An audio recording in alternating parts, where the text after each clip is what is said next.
Baik, di sini kelas RA dengan RB ya, betul ya? Betul, Pak. Iya, Pak. Sebelum perkuliahan mungkin tadi sudah mengisi semua presensi ya, presensi. Jadi yang Bapak Ilham share sudah sampai ke kalian di GCR-nya? Sudah belum? Sudah, Pak. Sudah ya, Presensi. presensinya sudah mengisi semua. Oke, oke. Minggu lalu sampai materi apa di Pak Ilham? Topiknya apa minggu lalu? Masih ingat? Big data. Big data ya. Kemudian sekarang kita akan membahas terkait dengan ya mungkin yang sering kalian gunakan ya konsep dari apa cloud computing ya. Jadi di mata kuliah Kapita Selecta ini, jadi eh, yang akan membahas terkait dengan isu-isu yang sekarang yang berkembang ya. Jadi kalau kemarin kita lebih membahas terkait dengan big data, kemudian isu yang sekarang berkembang di sini terkait dengan cloud computing. Baik, di layar yang saya share sudah terlihat di kalian? Sudah, Pak. Sudah, Pak. Sudah ya. Oke, mudah-mudahan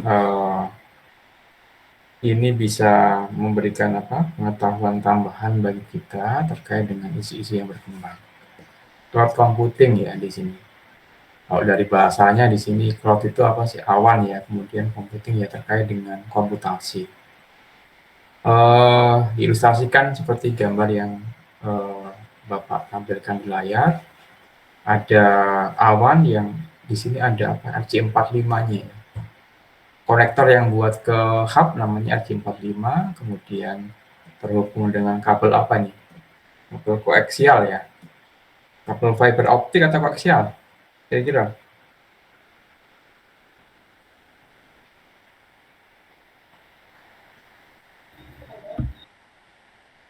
Kabel apa? Ada yang tahu?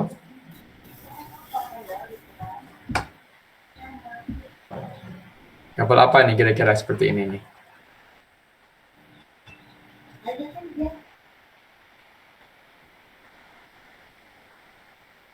Ya, kabel tembaga ya, bukan fiber di sini. Kalau yang biasanya kalau yang kabel optik dia tidak menggunakan RJ45.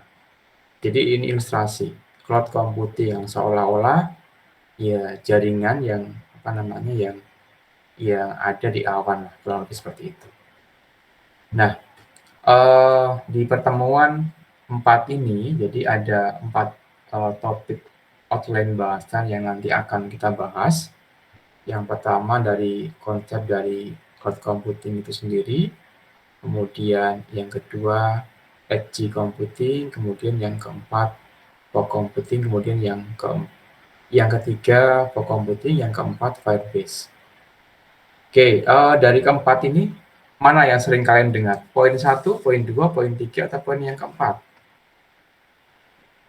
Poin 1, Pak. Poin Cloud 1, computing. cloud computing. Kemudian yang sering lagi apa kira-kira? Poin 4, Pak.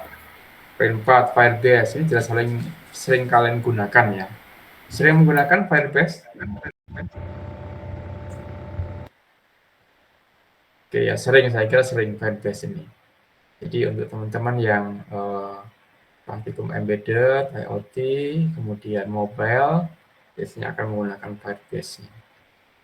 Oke, jadi ya tujuan dari perkuliahan ini sebenarnya hanya mengulas terkait dengan konsep dari penerapan cloud computing ya di sini.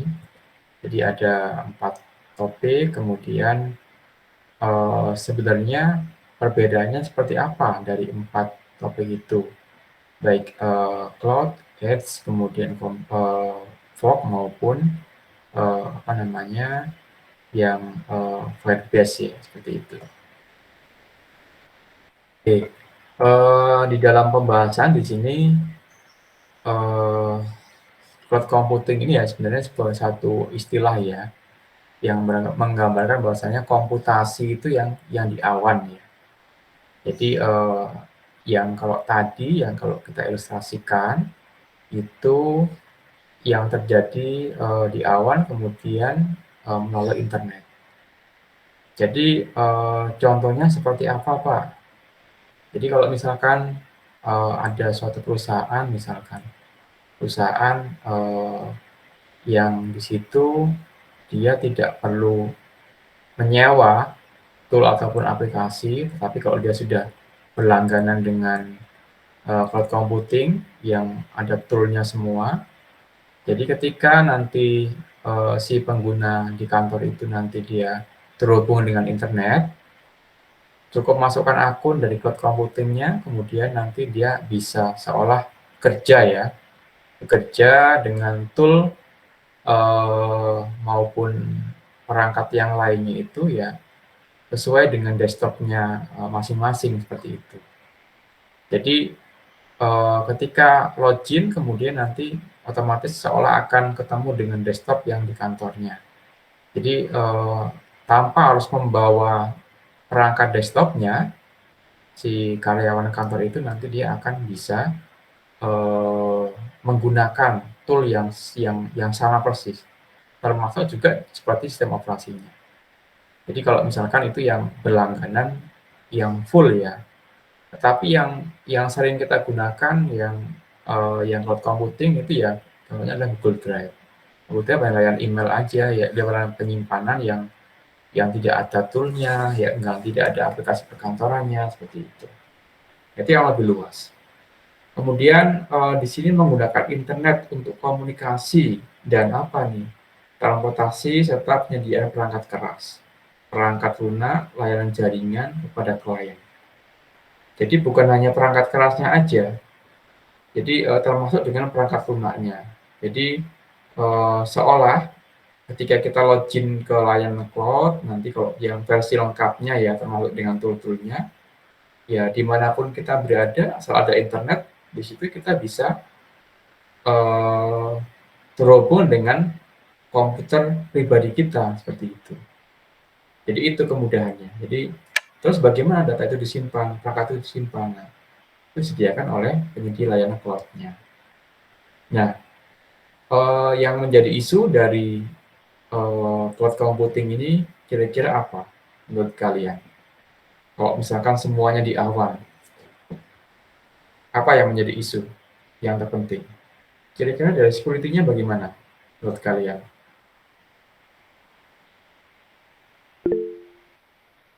Oke, ada yang punya pendapat? Silakan sebutkan nama sama kelasnya. Izin jawab, Pak. Nama saya Martin Nompusungguh dengan NIM 121140144. Menurut saya isu dari cloud computing itu satu di bagian keamanan ya. Makanya kita harus pakai cloud yang terpercaya gitu, misalnya Google atau Amazon, karena ketika kita menyimpan data kita atau data-data pribadi kita atau mengenai proyekan kita itu, kita harus server yang memegang itu harus terpercaya gitu. Karena kan takutnya nanti ada malfungsi atau kena hack gitu, Pak. Itu sih, Pak. Oke, terima kasih Martin ya. Jadi yang dulu sampai sekarang yang menjadi isu ya terkait dengan security-nya ya. Security dari data yang kita simpan itu bagaimana, apakah nanti bisa aman atau tidak. Jadi terkait dengan hal ini memang kita harus ya melihat penyedia layanannya. Siapa sih perusahaan penyedia layanannya yang menurut beberapa referensi itu kredibel seperti itu. Contohnya misalkan Amazon atau yang lainnya. Jadi memang setiap layanan yang disediakan oleh penyedia layanan cloud ini harganya berbeda-beda. Biasanya semakin harganya lebih tinggi pun layanan semakin bagus, termasuk sampai kepada jaminan terkait dengan ketersediaan datanya. Jadi memang ketika kita mau memilih terkait dengan pelayanan cloud ini, kita harus melihat kira-kira apakah di kondisi major tertentu, apakah data kita bisa aman seperti itu. Nah, itu yang harus kita pikirkan. Nah, bagaimana kalau misalkan nanti kalian ditunjuk sebagai pemegang kewenangan supaya nanti bisa memilih kira-kira provider mana yang aman seperti itu. Nah, itu harus kalian bisa memilih kira-kira perusahaan mana yang nanti bisa menyediakan layanan yang dedicated, kemudian juga bisa data itu menjadi keamanan tetap terjaga seperti itu. Saya kira itu yang menjadi isu penting. Tetapi memang ya sekarang memang data itu memang bersifat publik ya. Jadi kalau misalkan mau menggunakan versi cloud, memang kita harus juga ya jangan sepenuhnya digunakan, tetapi memang ada backupan yang nanti bisa kita gunakan untuk data cadangan atau yang lainnya seperti itu. Nah, terus dampaknya apa bagi perusahaan? Jadi kalau kita lihat di sini, suatu perusahaan itu tidak perlu lagi mendirikan infrastruktur. Jadi contohnya misalkan di ITERA. ITERA itu nggak perlu mendirikan UPT TIK. Jadi cukup kita menyewa jasa dari seperti yang tadi disampaikan dari Amazon atau yang lainnya, yang nanti setiap tahun kita tinggal membayar ke mereka. Jadi kita nggak perlu lagi menginstal server sendiri, kemudian menanam web server sendiri, kita tinggal sewa. Spesifikasi siapa yang digunakan seperti apa, kemudian layanan mau apa saja, tinggal dikasih akun nanti sama penyedia layanannya, kemudian sudah terima beres. Jadi nggak ada istilahnya nanti kalau misalkan mati lampu di ITERA, layanan siakatnya itu akan mati, seperti itu. Nah, itu yang sekarang berkembang. Bapak di pemerintahan misalkan di data dosen ya, di data seluruh Indonesia yang dulu disimpan di perguruan tinggi masing-masing, kemudian nanti setiap beberapa bulan disetorkan ke Kemendikbud, sekarang mulai dirubah bagaimana? Dari Kemendikbud membuat kebijakan seluruh Indonesia menggunakan konsep cloud computing. Jadi kalau yang dulu data itu dikolektif dulu ke perguruan tinggi, dikumpulkan oleh perguruan tinggi, kemudian disetorkan ke Kemendikbud, sekarang tidak. Sekarang kita langsung terintegrasi dengan sistem cloud-nya Kemendikbud, jadi tidak ada lagi penampung data yang di perguruan tingginya. Jadi sekarang lebih cepat seperti itu. Tetapi memang tantangannya nggak ada yang menjamin. Nggak ada yang menjamin bagaimana, seperti yang disampaikan ya, sama Martin ya. Jadi tantangan terkait dengan datanya. Kalau misalkan ternyata yang disewa sama Kemendikbud kemudian nanti ada ya bermasalah misalkan, itu bagaimana datanya, apakah aman atau tidak, seperti itu.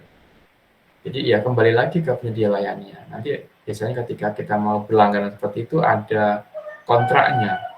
Bagaimana nanti penanganan kalau datanya ada pergantian maintenance atau yang lainnya bagaimana. Nah, itu saya kira sudah diantisipasi sama Kemendikbud. Nah, itu yang harus disediakan. Kira-kira antisipasinya kalau data nanti dari cloud-nya hilang bagaimana? Nah, berarti kita harus menyediakan backup yang mungkin secara real time nanti akan kita bahas dibuat di lokal atau bagaimana supaya nanti bisa ada backup cadangan seperti itu. Kemudian keuntungan yang kedua, perusahaan tidak perlu lagi mengalokasikan anggaran untuk pembelian perawatan dan infrastruktur, baik itu hardware maupun software. Itu jelas. Ketika kita kontrak dengan penyedia layanan cloud-nya, Jadi ketika misalkan Bapak, misalkan ITERA berlangganan dengan cloud computing. Jadi ketika Bapak login dengan komputer yang ada di meja kerja di informatika dengan akun tertentu, ketika Bapak login masuk ke sistem operasi, yaitu seolah PC Bapak. Kemudian juga ketika Bapak dari rumah, kemudian ketika login ketemu sistem operasinya yang Bapak gunakan di cloud, ya sama saja dengan komputer yang di kantor. Jadi cukup satu akun, kemudian nanti ya seolah desktop itu dibawa kemana-mana seperti itu. Kira-kira mudah nggak kira-kira kalau seperti itu? Jadi Bapak tidak perlu membawa komputer, cukup punya akun, kemudian masuk ke internet, lewat internet, kemudian sudah, di situ kelihatan desktop Bapak. Jadi tanpa membawa laptop, jadi seolah komputer pribadi itu saya bawa terus dengan akun yang dari cloud computing itu. Jadi akan lebih mudah ya perawatannya, kemudian itu juga lebih mudah. Kemudian juga perusahaan tidak perlu lagi merekrut tenaga pakar dan tenaga pengontrol infrastruktur.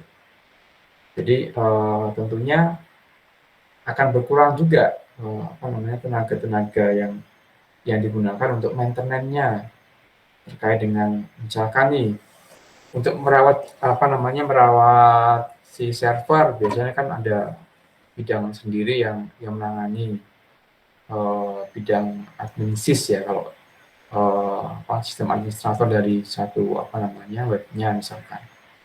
Jadi itu nanti akan terkurangi seperti itu. Nah, kira-kira ini berdampak bagi perusahaan maupun instansi. Kemudian kalau kita lihat di sini ada 3 layanan dasar dari cloud computing. Jadi seperti yang kita lihat di sini ada layanan di infrastruktur service ya, atau IaaS ini. Jadi ini di level apa? Infrastruktur. Nah ini ya berupa infrastruktur layanan saja di sini. Jadi untuk softwarenya ini belum ada. Jadi di sini berupa infrastruktur yang nanti bisa kita gunakan. Nah, kemudian contohnya di sini ada AWS, Google Compute Engine, dan yang lainnya. Nah ini yang menangani terkait dengan apa? IT administrator. Nah, kemudian di level tengah dikontrol ini. Jadi dia di level PaaS atau software as service ya.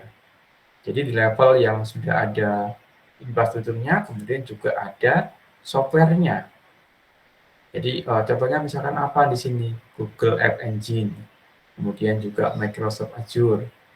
Nah, di sini sudah ada tool aplikasinya. Jadi lebih lengkap seperti itu. Kemudian di level yang ketiga, di sini level software as service ya. Jadi sudah berupa layanan di sini, layanan yang kalau kita kenal misalkan kayak Dropbox, Google Drive. Jadi sudah lebih di level end user di sini. Jadi sudah langsung bisa digunakan. Kemudian Wix atau Salesforce atau yang lainnya. Jadi kalau kita lihat di sini ada 3 layanan dasar. Kita mau milih mana? Ya kalau misalkan mau milih ya di sini tentunya di level yang lebih lengkap yang mudah digunakan ya di level end user ini seperti itu. Nah itu. Ini contoh layanannya. Tetapi memang untuk kebutuhan perusahaan yang pure dia menggunakan cloud computing itu sudah dari komputer PC aja sudah menggunakan cloud, kemudian jadi seolah komputer itu bisa dibawa kemana saja. Yang penting kita masih ingat akunnya, kita masuk pakai cloud computing, kemudian sudah seolah itu komputer yang di kantor sama dengan komputer yang di rumah seperti itu, atau dimanapun ada seperti itu.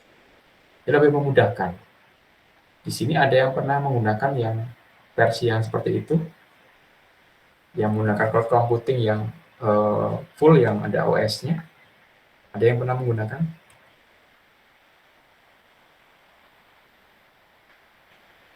Halo? Ada yang pernah menggunakan? Belum, Pak. Belum pernah, Pak. Oke. Jadi yang sering kalian gunakan hanya berapa? Google Drive ya? Iya, Iya, Pak. Google Drive, Pak. Ya.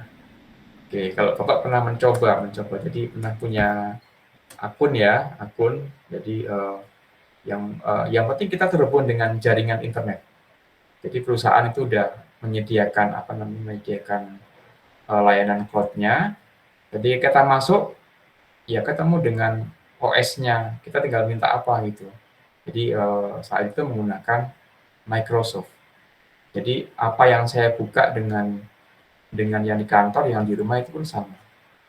Jadi seolah ya komputer itu ya dibawa di mana aja asal kita ingat akunnya, asal ada jaringan internet kita login itu udah kayak komputer komputer desktop biasa gitu. Itu ya lain-lain full ya. Jadi ya nggak perlu lagi bawa laptop, cukup menggunakan itu aja sudah cukup gitu. Nah, itu biasanya untuk yang berbayar ya, yang versi lengkapnya seperti itu. Jadi banyak sekali. Kalau itu kira-kira di level mana? Kalau di level OS? Di level SAS atau PASS ini? Lebih ke tool ya, jadi udah lebih lengkap gitu. Jadi lebih di level yang SAS ini. Nah, itu. Jadi pilihannya mau ke pilihan layanan seperti apa begitu. Itu yang menentukan harganya biasanya. Oke, kemudian contohnya seperti ini. Ini yang di level infrastruktur. Jadi kalau di level infrastruktur ini lebih ke device alatnya ya. Kalau di sini digambarkan dengan apa? Seperti nama Buddhist-nya, kemudian di sini ada SQL-nya. Jadi seolah di sini nanti akan ketemu di level infrastruktur. Kira-kira kita mau di infrastruktur ini kita mau tanam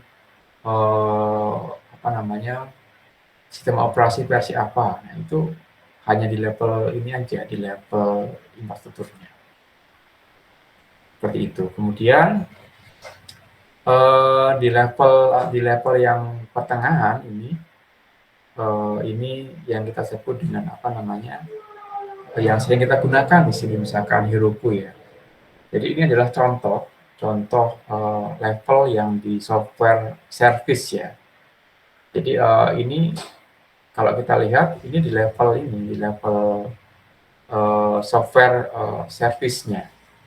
Jadi kita bisa menanam beberapa software tambahan, tool tambahan, misalkan kita tambahkan dengan Python, kemudian PHP atau yang lainnya. Nah, ini kita bisa tambahkan.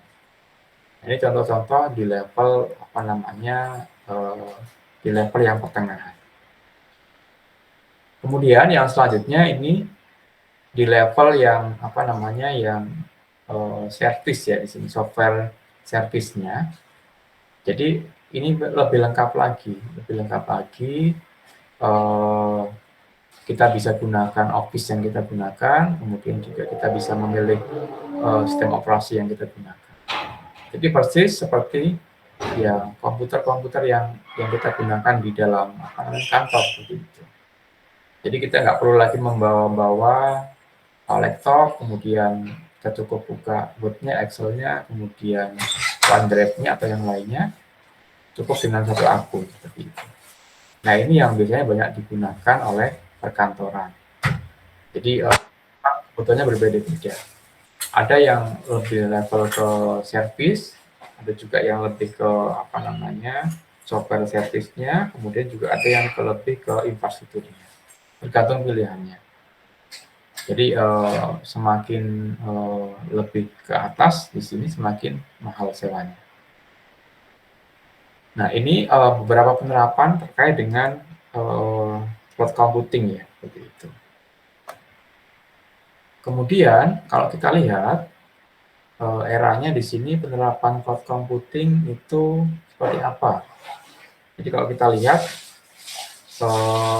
banyak sekali penerapannya, dimulai dari service sektornya, kemudian ada application group-nya, kemudian lokasi sama device-nya. Jadi kalau kita lihat semua perangkat yang sekarang yang digunakan itu pasti menggunakan konsep IoT yang digunakan baik itu di sisi di customer, energi atau yang lainnya atau industri. Jadi ini semuanya menggunakan IoT maupun cloud. Kemudian juga ada yang sifatnya di sini aplikasi grupnya ya.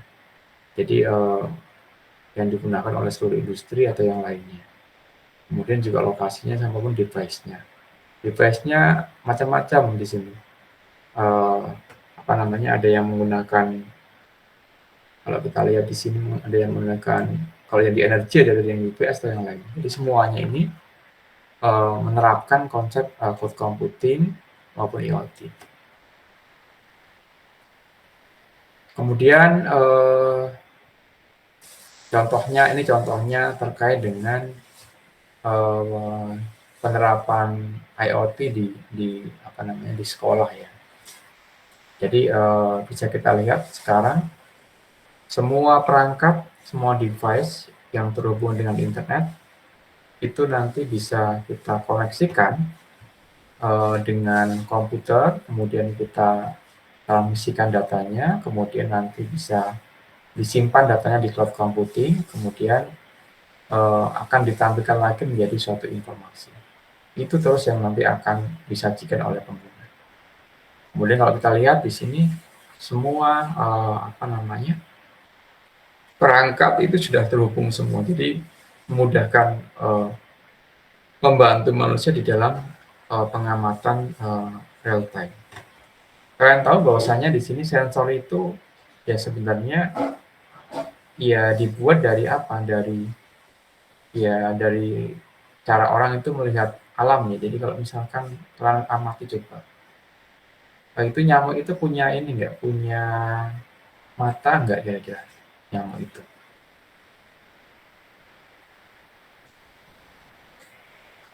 Yang tahu, kira-kira punya mata kayak kita nggak kira-kira nyamuk itu? Nggak punya Pak, adanya sensor mungkin Pak. Adanya sensor ya.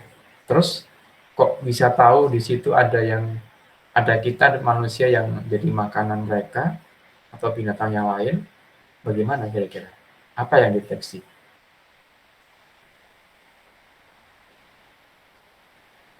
Deteksi apa kira-kira nyamuk itu?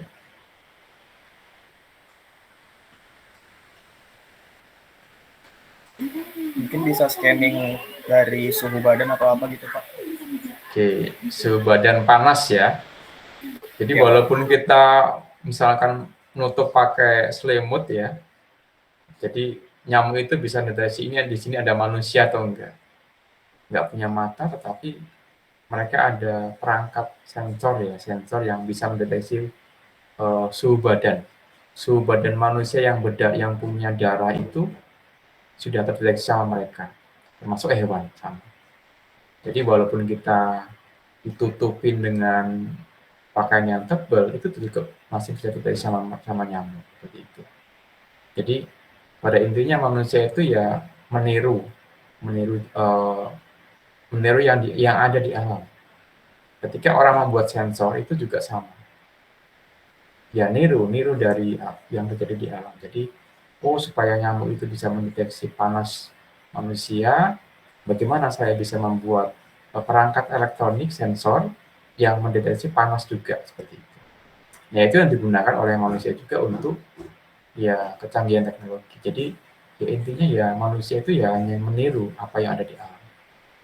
Jadi konsepnya nyamuk pun menggunakan sensor. Kalau kita menggunakan sensor untuk mendeteksi panas, ya itu nyontek dari yang ada di alam seperti itu.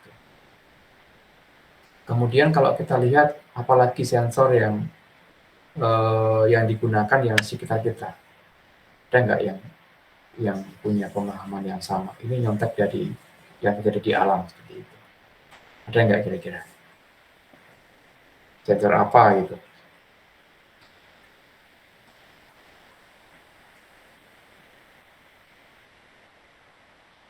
Oke, di sini kalian ada yang jadi panitia KRTI? Ada yang jadi panitia KRTI? Ada yang ikut join barangkali? Halo? Mungkin yang nggak join itu Pak, yang jadi panitia Pak. Yang apa? Bisa diulangi silakan.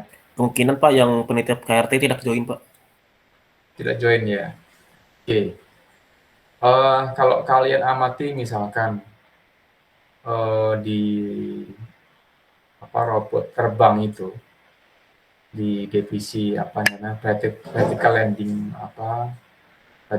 atau VTOL itu juga banyak menggunakan sensor juga. Sensornya bagaimana? Dia bisa mengenali objek, itu juga menggunakan sensor. Sensor yang nanti akan ada kamera, kemudian nanti bisa mendeteksi apa ada objek atau enggak. Kemudian setelah itu dia akan meletakkan objek itu ke suatu wadah ya, wadah yang sudah ditentukan. Jadi di situ juga bagian dari penggunaan sensor yang dimanfaatkan secara cerdas seperti itu. Jadi kalau kita lihat sekarang eranya sudah semuanya menggunakan sensor.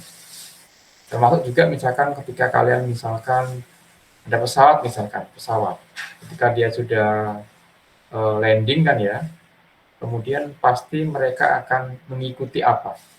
Mengikuti garis putih biasanya kan, garis putih yang dia nanti akan mengarahkan sampai kepada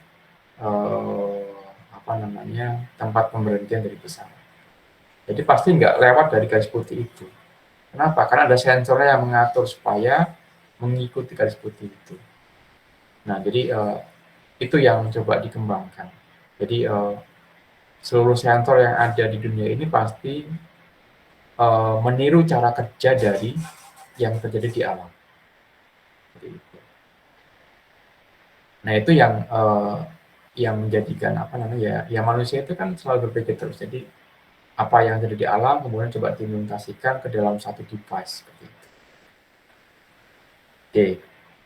Ini era yang sekarang. Jadi sekarang sudah semua terhubung dengan sensor, kemudian bisa membantu manusia di dalam pekerjaan. Nah, kemudian kalau kita lihat hubungannya apa antara cloud computing, kemudian IoT sama di sini sensor ya. Kalau kita amati di sini, sensor sama aktuator ini sebagai apa? Kalau kita lihat gambar ini. Ada yang tahu? Ada yang bisa menjelaskan? Sensor sama aktuator.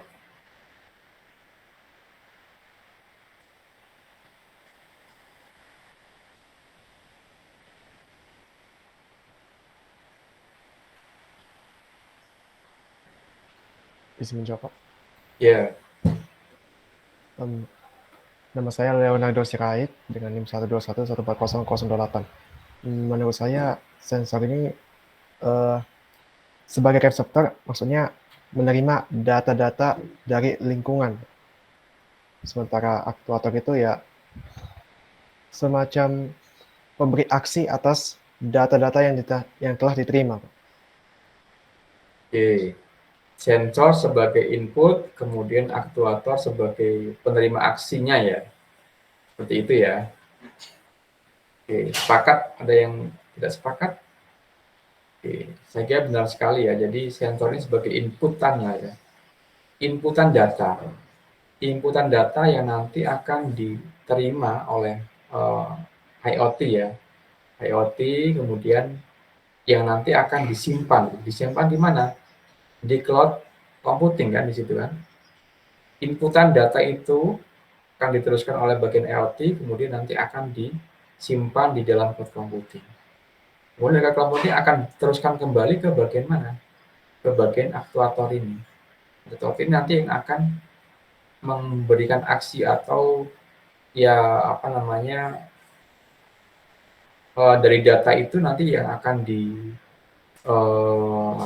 direalisasikan di dalam bagian aktuator. Kalau misalkan ada inputan dari sensor yang tadi dimasukkan, misalkan ada suhu badan tertentu misalkan dimasukkan lewat itu. Kemudian dia akan diteruskan lewat perangkat IoT hardware-nya itu, kemudian baru akan disimpan di cloud, kemudian nanti baru muncul di situ. Oh, ternyata dari suhu badan yang diinputkan lewat sensor tadi itu masih batas aman. Batas aman kenapa? Masih bukan tanda-tanda COVID atau yang lainnya. Jadi itu yang nanti akan memberikan aksinya di bagian aktuator. Jadi perannya cloud computing ini ya sebagai penyimpan saja. Cuman di sini ya sudah menggunakan koneksi internet ya. Jadi sekarang sudah menjadi satu siklus, baik sensor, IoT, cloud, kemudian aktuator. Jadi itu yang akan menjadi siklus yang akan secara real time nanti yang akan ditayangkan.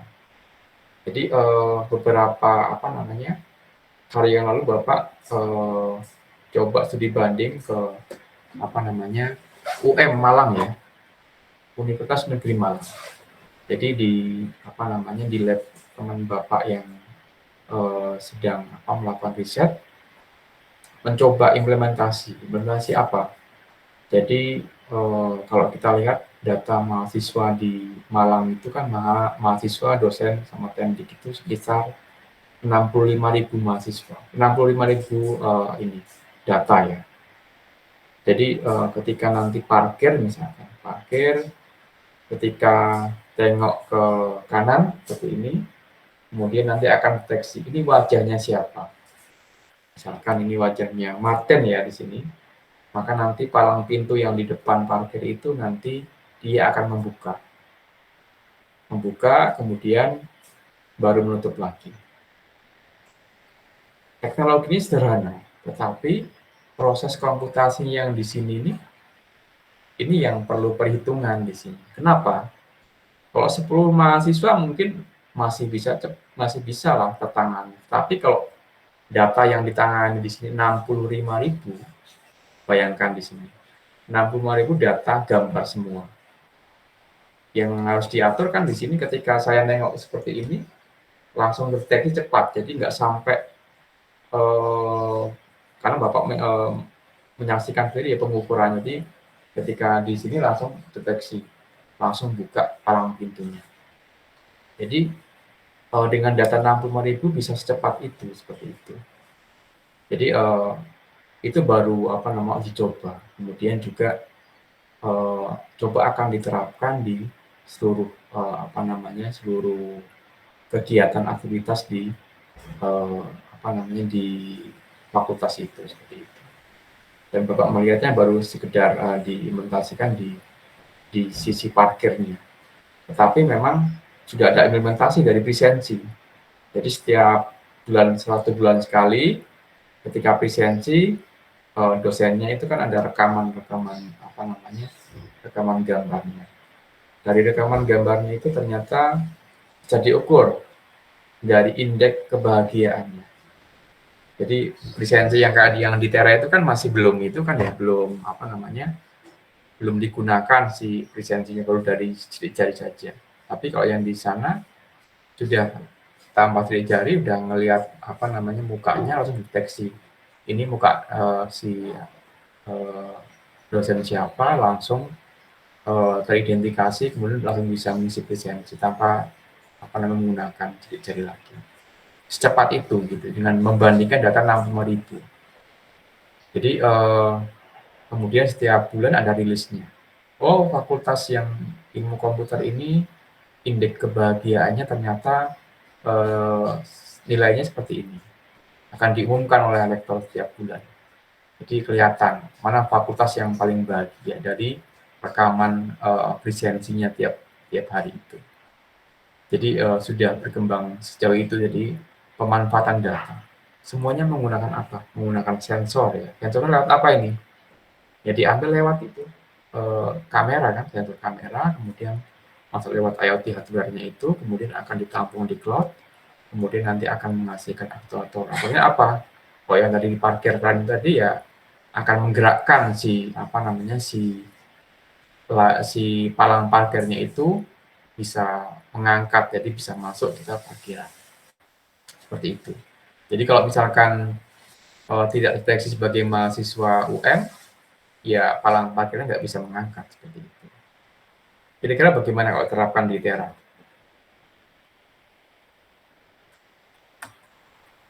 Ada yang mau mencoba?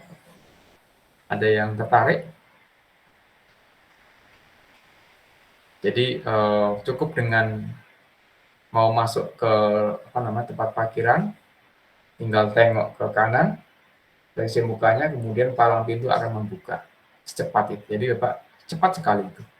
Dan diuji coba, kemudian ada ngambil sampel mahasiswa beberapa dan enggak ya sama dengan tanpa mengambil kartu parkir ya, jadi lebih cepat.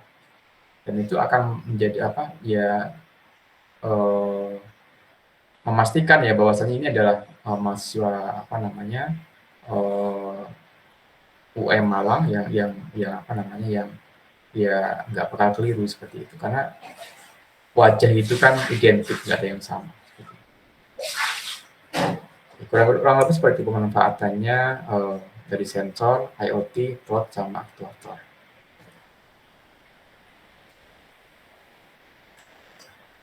Oke ya, kemudian ini contohnya, misalkan di sini ada public cloud, kemudian ada edge gateway, kemudian beberapa perangkat-perangkat lainnya.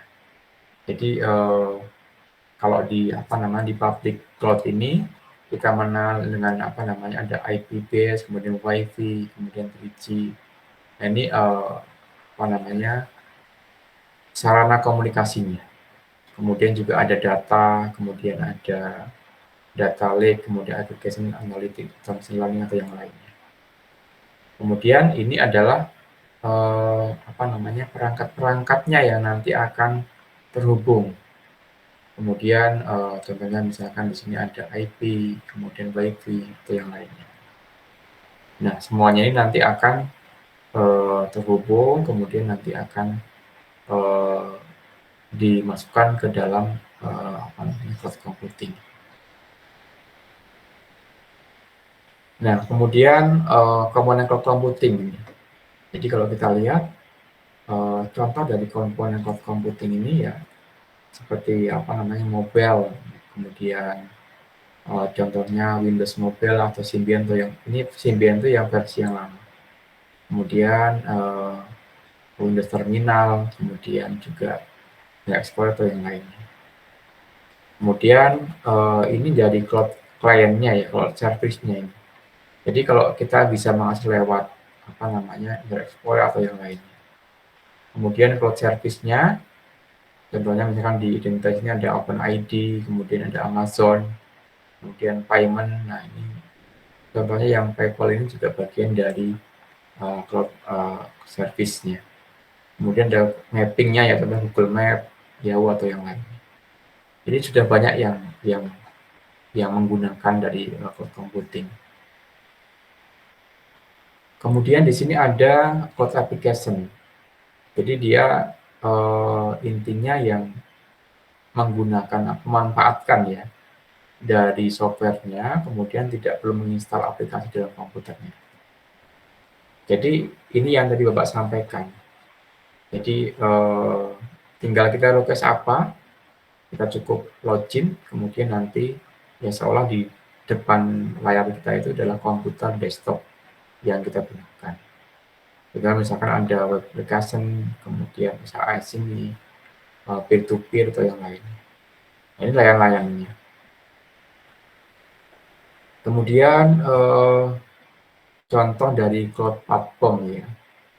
Ini yang berupa hardware maupun software dan infrastrukturnya. Nah, ini biasanya digunakan dalam bentuk bisnis ya, menggunakan apa namanya, PAS ini, kemudian contohnya misalkan di sini ada web application framework, kemudian Python, kemudian Ruby, kemudian yang lainnya, atau web hosting, dan banyak yang lainnya. Jadi ini contoh-contoh dari cloud platform. Kemudian keuntungannya apa menggunakan cloud computing? Jadi ya tentunya tanpa perlu tambahan software tambahan ataupun server ya. Jadi tidak perlu lagi melakukan instalasi, kemudian hanya perlu dengan koneksi internet. Tetapi kalau nggak ada internet bagaimana?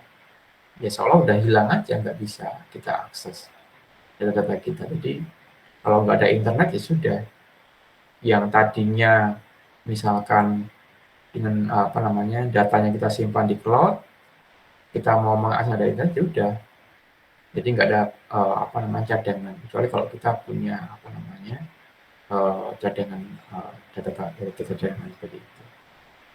Kemudian kalau kita lihat di sini memungkinkan efisiensi ya. Jadi lebih memusatkan penyimpanan. Semuanya tersimpan di satu titik, kemudian juga memori pun sama, kemudian juga prosesnya sama, kemudian juga green energy. Jadi kalau kita lihat dibandingkan dengan setiap institusi mendirikan satu data center sendiri, itu akan boros kalau kita hitung seluruh dunia. Misalkan di Indonesia aja ada beberapa instansi misalkan harus mendirikan semuanya satu website, satu data center. Anda tahu bahwasanya di dalam satu data center itu minimal itu harus on terus AC-nya harus dingin terus. Misalkan ada 3 AC aja untuk mendinginkan server itu. Kalau kita hitung satu Indonesia aja ada berapa kampus, ada berapa industri misalkan, banyak sekali. Tetapi kalau misalkan kita patungan kolektif dengan konsep cloud computing ini, kan akan menghemat energinya. Kemudian juga tentunya kalau penggunaan AC juga dia akan mempengaruhi terkait dengan pemanasan global atau yang lain. Jadi kalau kita menggunakan cloud computing cukup satu aja, nanti tidak perlu perawatan, kemudian kita tinggal remote saja seperti itu. Itu lebih mudah. Tetapi memang dikembalikan ke industri masing-masing. Ada yang masih belum percaya, ada juga yang coba menggunakan. Kemudian juga ada yang sudah menggunakan kombinasinya. Seperti itu. Jadi itu ya yang berusaha keuntungan cloud computing. Kemudian kendalanya di sini. Kendalanya biasanya di bandwidth-nya terbatas, terutama di Indonesia. Di Indonesia ini beberapa pulau ini masih belum stabil terkait dengan bandwidth-nya. Kemudian juga ada privasinya. Jadi kalau misalkan kita berlangganan dengan suatu provider ya, kemudian ternyata dari data provider ini dapat terjadi perubahan atau mungkin ada kendala, kita nggak tahu lagi nanti data kita di mana. Kemudian data ownership, jadi data yang simpan di cloud itu bisa itu masih menjadi milik kita ya. Kemudian juga data nanti yang disimpan di cloud itu nanti sifatnya itu term use agreement-nya seperti apa. Nah, itu yang harus kita waspadai ketika kita menggunakan layanan cloud.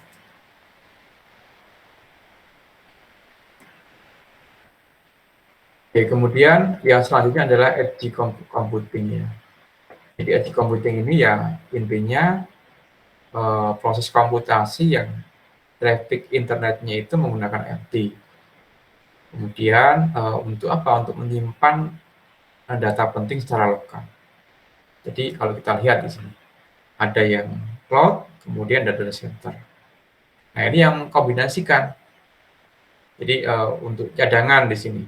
Kalau di sini misalkan ada kehilangan data, di sini ada juga backup-nya seperti itu. Jadi sesuai namanya, jadi pengolahan data dilakukan di tepi jaringan atau berbeda dekat dengan sumber data. Jadi ini edge computing. Jadi di sini ada real time-nya, apa namanya, yang digunakan oleh apa namanya sensornya. Kemudian juga di sini ada pembagiannya seperti itu. Jadi tidak murni dari cloud computing. Jadi di sini ada kombinasi data centernya. Kemudian kalau kita lihat di sini arsitekturnya seperti ini. Jadi cloud seperti ini, kemudian kalau yang edge dia di level bawah seperti itu. Level bawah, kemudian dia bisa mengkombinasikan di sini dari sisi apa namanya penyedia layanan servernya dengan data centernya. Nah, kelebihan kekurangannya bagaimana kalau yang edge computing ini? Jadi ya kelebihan tentunya lebih menurunkan dia server, kemudian juga bandwidth-nya lebih tidak diperlukan lagi. Kemudian juga mengurangi latensi, kemudian menghindari masalah layanan. Kemudian bisa memberikan kontrol terhadap apa? Layanan yang lebih baik lagi seperti itu. Nah, kemudian kekurangannya bagaimana di sini? Salah satunya dia memerlukan banyak perangkat. Kenapa? Tadi itu kan, karena di bawah tadi banyak menggunakan sensor, kemudian juga banyak menghubungkan ke perangkat IoT sebagai pemrosesnya. Itu kekurangannya.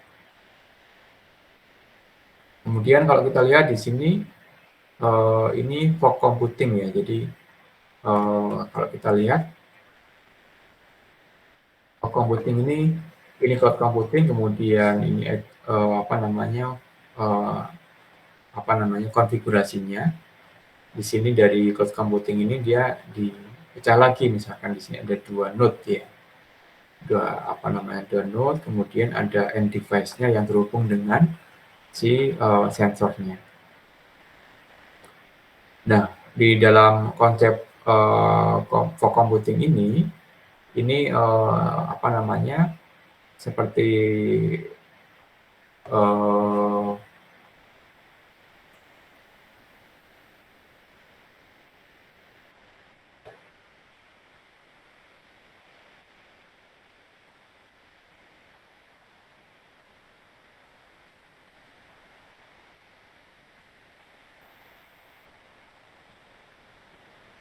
oke.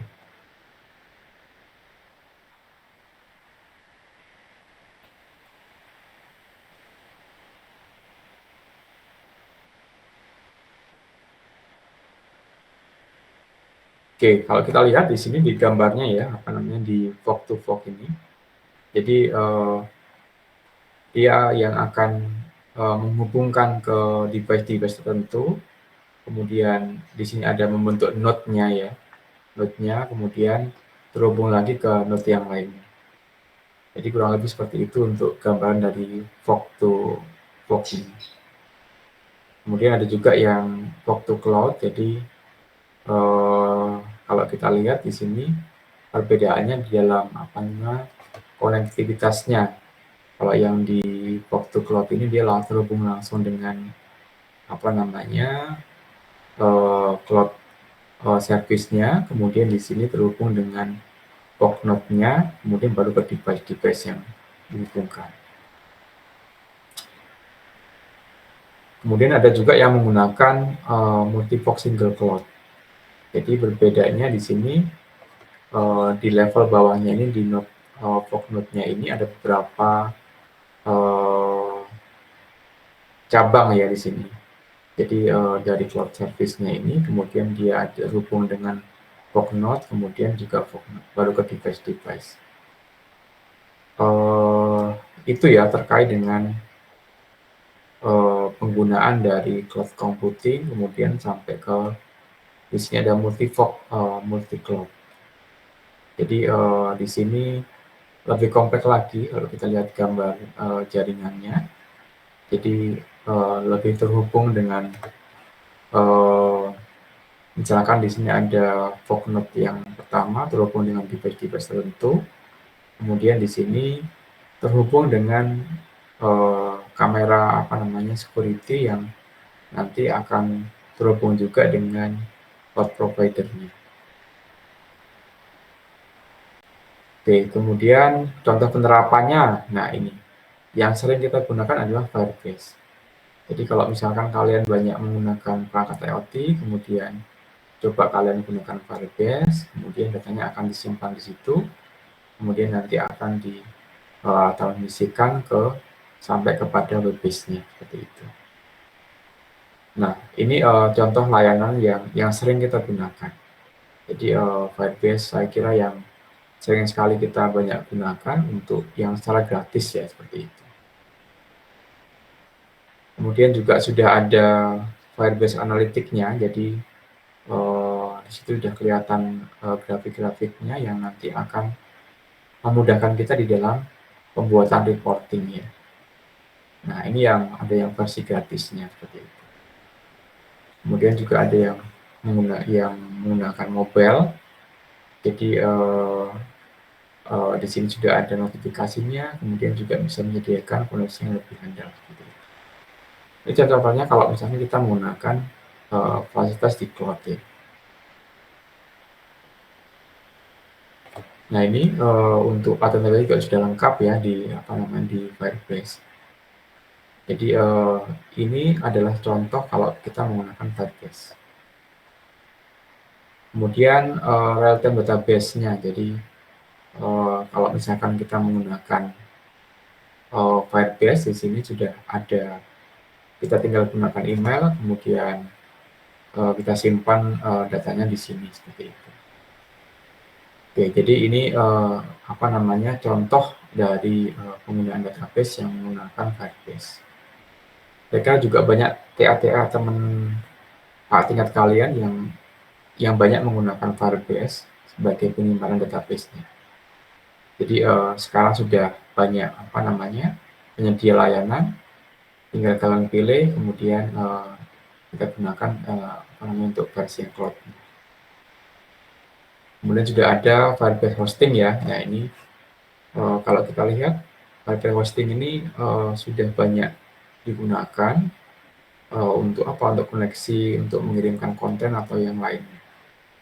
Jadi bisa kalian coba saya kira untuk ini. Nah ini untuk yang ilustrasi untuk pengiriman nih ya, pengiriman dari data ya, data yang dikirimkan dari ESP 8266 ini. Jadi ini modul yang digunakan di dalam IoT yang digunakan untuk apa? Untuk intinya untuk pengiriman data. Seperti itu. Oke, jadi seperti itu penerapan cloud computing di dalam beberapa aplikasi seperti itu.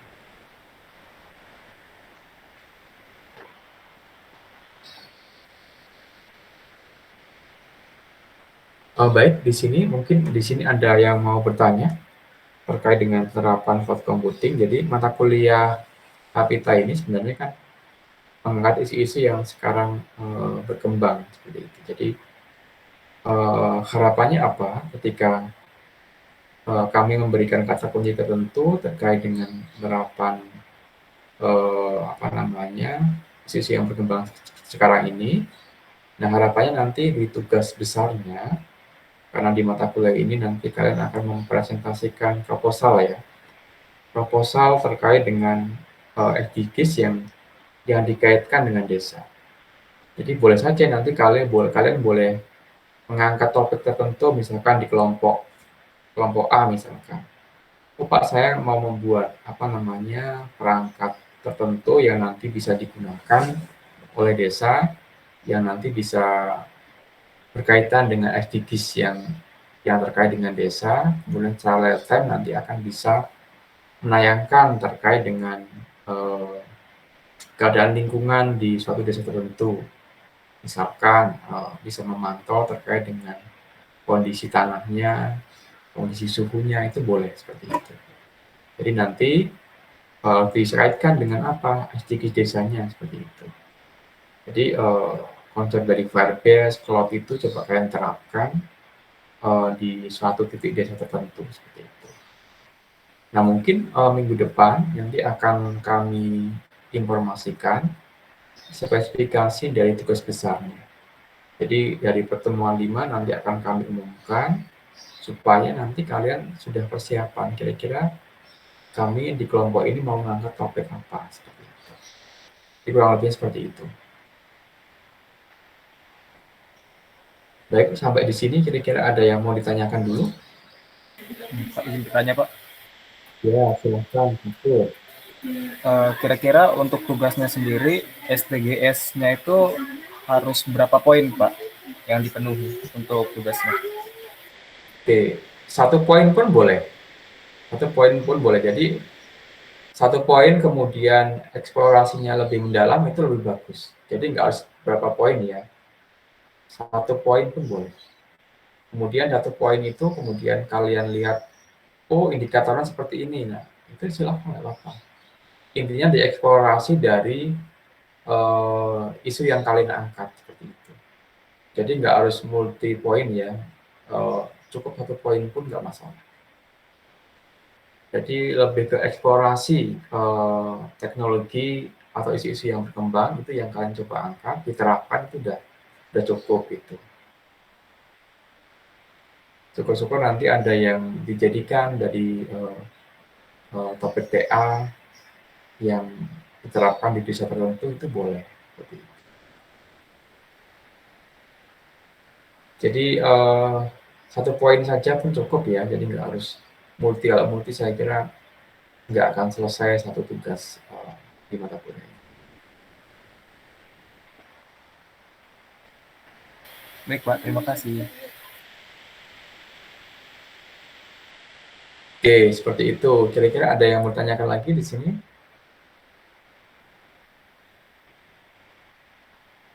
Oh iya, GCR-nya ini gabung ya kelasnya Pak Ilham karena bapaknya pendamping aja, jadi memang PJ-nya memang Pak Ilham, jadi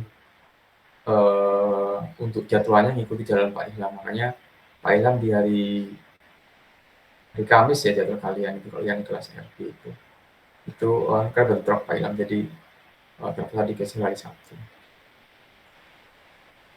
Baik, seperti itu. Mungkin ada yang mau ditanyakan? Oh ya, Bapak akan dokumentasikan dulu. Mohon diaktifkan dulu kameranya.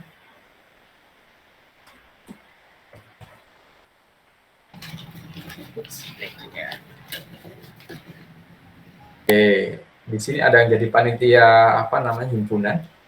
Ada. Panitia kegiatan himpunan ada nggak ini? Nggak ada ya? Oh, berarti angkatan apa namanya? Angkatan atas semua di sini. Oke, sebentar ya. 1, 2, 3. Oke, cukup ya. Sudah presentasi semua kalian? Oke, kalau Sudah, sudah, Pak.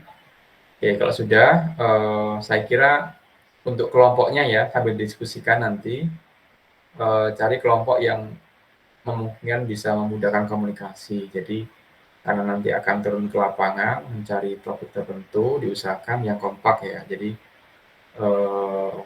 dari sekarang sudah mencari kelompok yang nanti akan mencoba mengimplementasikan. Jadi untuk yang sekarang hampir mirip dengan PTI, jadi agak sedikit berat. Makanya coba nyari kelompok yang kira-kira nanti terlaksana dari kegiatannya seperti itu. Karena ada lebih ke implementasi. Baik, seperti itu. Ada lagi pertanyaan? Cukup? Izin bertanya Pak, Iya, silakan Leonardo. itu terkait kelompoknya berapa orang ya Pak, satu kelompok? Maksimal 5 orang. Maksimal 5 orang. 3 orang boleh. Kemudian case study-nya, case di desanya silakan kalian tentukan sendiri ya. Yang penting ada teknologi atau isu-isu yang berkembang yang kita angkat ini yang bisa kalian terapkan. Harus di desa ya, Pak? Suaranya tidak jelas, Bendri. Itu case-nya itu benar-benar harus dari satu desa gitu ya, Pak? Oh iya, desa atau kelurahan. Kelurahan atau desa itu boleh.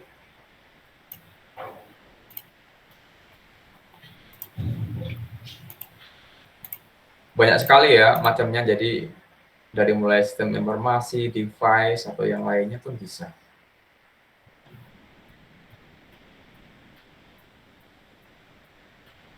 Oke, mungkin nanti untuk pendataannya ya, nanti Bapak akan coba buat kelas RA, RB, RC, nanti Pak Ilham yang akan buat, kemudian nanti akan di-share semuanya di grup, kemudian nanti akan didata seperti itu. Baik, ada lagi yang mau bertanya? Pak, untuk desanya sendiri itu kira-kira nanti apa ya, ada keterangan dari desa itu nggak Pak? Jadi kayak ini produk ini alias ya apa yang kita hasilin aplikasi atau sistem yang kita bikin ini dibuat berdasarkan desa ini gitu ya. Allah. Jadi sampai ada justifikasi bahwasannya produk yang kalian kembangkan itu dipakai seperti itu. Jadi tidak harus tertulis ya, tetapi bagaimana caranya nanti di dalam presentasi akhir kalian menyajikan bahwasannya ini digunakan, tidak harus tertulis dengan surat ya, tetapi memang ada berupa testimoni atau yang lainnya untuk menyajikan bahwasannya ini bisa diterapkan di desa seperti itu. Syukur-syukur ada ininya apa namanya suratnya lebih bagus, tapi memang ya semacam testimoni pun boleh seperti itu. Testimoni dari orang-orang di desa tersebut ya Pak? Iya, pengguna seperti itu.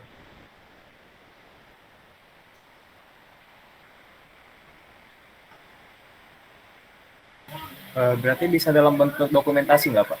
Ya, dokumentasi, wawancara boleh kan, seperti itu.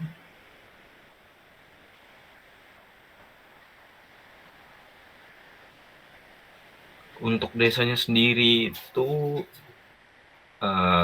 sekitar Bandar Lampung aja, atau kalian yang memilih kalau yang lokasinya ya, jadi kalian nanti yang memilih, kan setiap apa namanya desa pasti punya ciri khas masing-masing ya.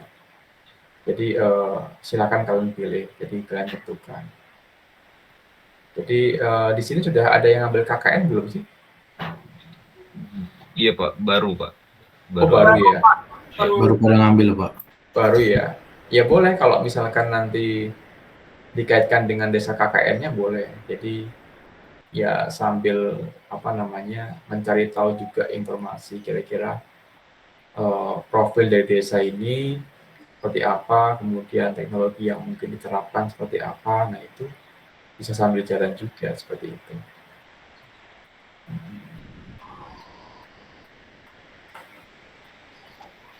Kalau produknya sama dengan produk yang dihasilin di KKN gimana Pak? Kan pelaksananya kan kuliah dulu kan? Iya Pak. Kuliah dulu, kemudian nanti kalian improve lagi di dalam KKN lebih bagus lagi. Sudah KKN belum? Belum kan? Belum Pak. Belum, ya. Kan mata kuliah ini sampai dengan Desember. Jadi produknya kalian presentasikan dulu di mata kuliah ini, kemudian nanti di improve lagi saat KKN lebih bagus. Berarti kan sudah setengah jalan kegiatan kalian. Oke Pak. Untuk kelompoknya sendiri dipilih sendiri atau? Nanti kalian yang menentukan aja ya. Jadi Bapak hanya memberikan batasnya maksimal 5 orang. Silakan kalian tentukan sendiri, nanti ada listnya, Bapak tinggal share linknya, sekali isi sendiri seperti itu.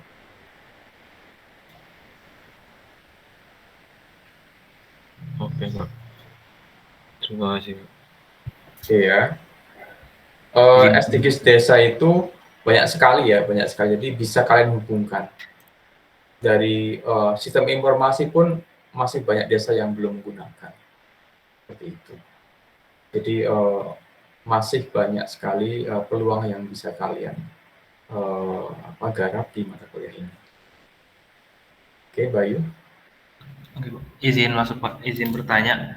Untuk tadi kan untuk maksimal kelompoknya 5 orang ya, Pak. Kalau boleh, Pak, saya mengajukan itu 6 orang apakah bisa, Pak? Karena mengingat dari kelas RB itu ada sekitar 80-an orang, Pak. Dan jika dibuat 5 sepertinya terlalu banyak dan desanya juga takutnya nanti tidak kedapatan atau gimana, Pak. Itu gimana ya, Pak?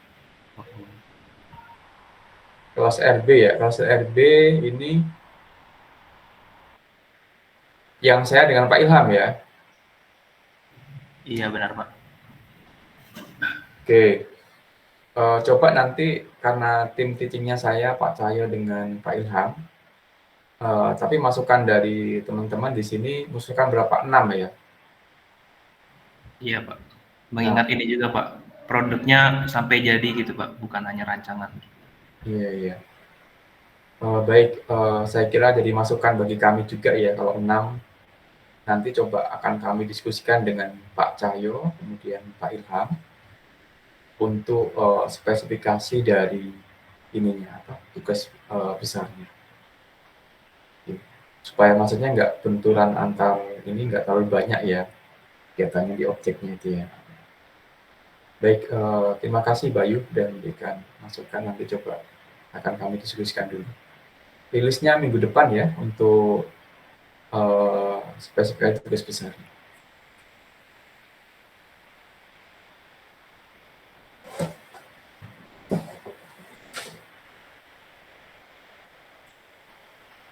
Baik, seperti itu. Cukup dari semuanya? Sepertinya cukup, Pak. Cukup ya.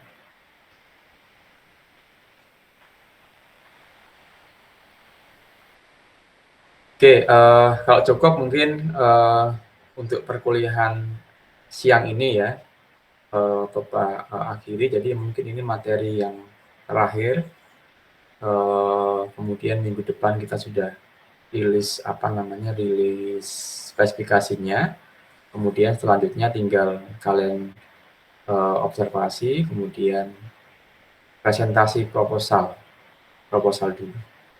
Untuk usulan yang tadi 6 anggota nanti coba akan saya diskusikan kembali dengan tim teaching.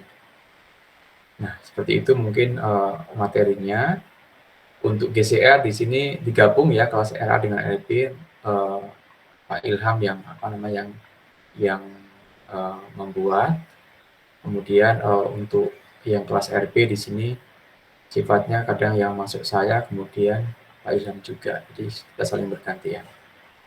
Baik, selamat siang. Mungkin seperti itu materi yang Bapak bisa sampaikan. Saya akhiri. Assalamualaikum warahmatullahi wabarakatuh. Waalaikumsalam warahmatullahi wabarakatuh.